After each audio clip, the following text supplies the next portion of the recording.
When I noticed you on the street, I thought, oh, how neat, a little old white lady in the hood. But if I only knew for what you stood, determination, strength, power, and now I can only place a flower. Thank you, Sister Karen.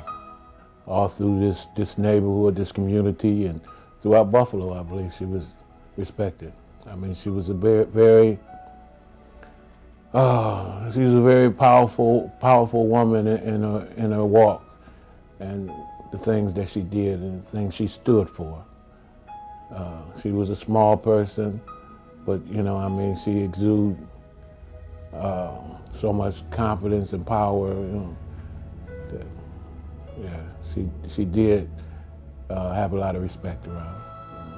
Earning that kind of respect and rapport with the people, that I could see her as being this lady, you know, in the hood that was good. Even the kids, that the moment they spotted that she had a basketball net up there, right away ringing the doorbell and asking her if they could use her backyard so they could shoot the hoops.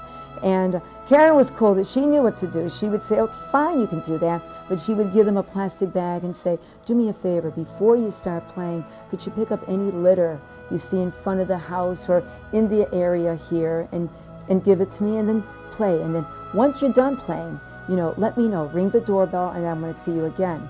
And what she did for the kids then was always treat them with popsicles or freeze pops, you know. So I can see her being that lady in the hood. You know, she was really trying to touch the pulse of whoever she could find in the neighborhood, definitely. Sister Rosalind Rosalowski has been chaplain at Attica Correctional Facility for 14 years. She and Sister Karen met in the 70s as teachers and later learned they shared the same calling. As time passed, they developed a close friendship.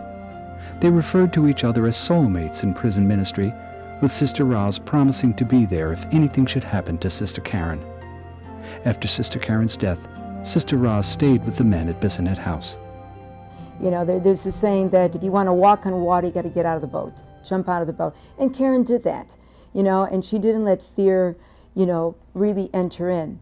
That is not to say that she was naive or blinded of what she was doing, by no means.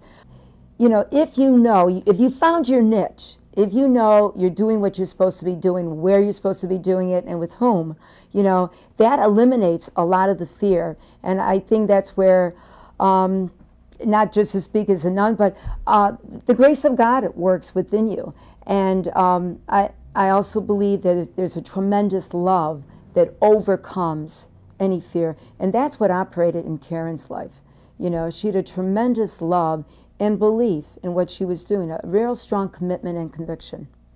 Because I remember a couple of times she came to me and she would, you know, show me like a sawed-off shotgun, or she would show me this large, you know, dagger and like a hunting knife, and she'd say, well, we found this under someone's bed, or we found this in the closet, whatever, and would you mind keeping it, you know, here so that, you know, they don't have, you know, access to it, and yet, but she just kept on going.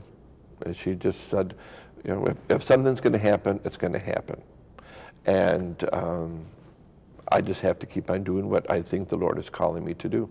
When we were having breakfast, it was my sister Mary, Karen, and I. We would meet once a month. After breakfast, she literally stood up in the booth. It was in Perkins at McKinley, and she had leaned over and she said to me, "If anything should ever happen to me, I would want one symbol, one dove released." Sister Karen was declared missing on Easter Sunday, 2006. After an all-out public search, her body was found in a shallow grave not far from the Bissonnet House. It was determined that she died on Good Friday, April 14th, 2006. Those closest to her remember that morning. She did this quite often. She was go take the men in the house who wanted to go out to lunch that day. And so we was all meeting here for lunch. I wasn't in the house at the time, but I still continued to volunteer and work around here with her. And I had come back to meet her that day so that we could all go out to lunch. And we were sitting around waiting. She didn't show up. You know, we didn't hear anything from her, no calls. And it's unlike Sister Karen, you know.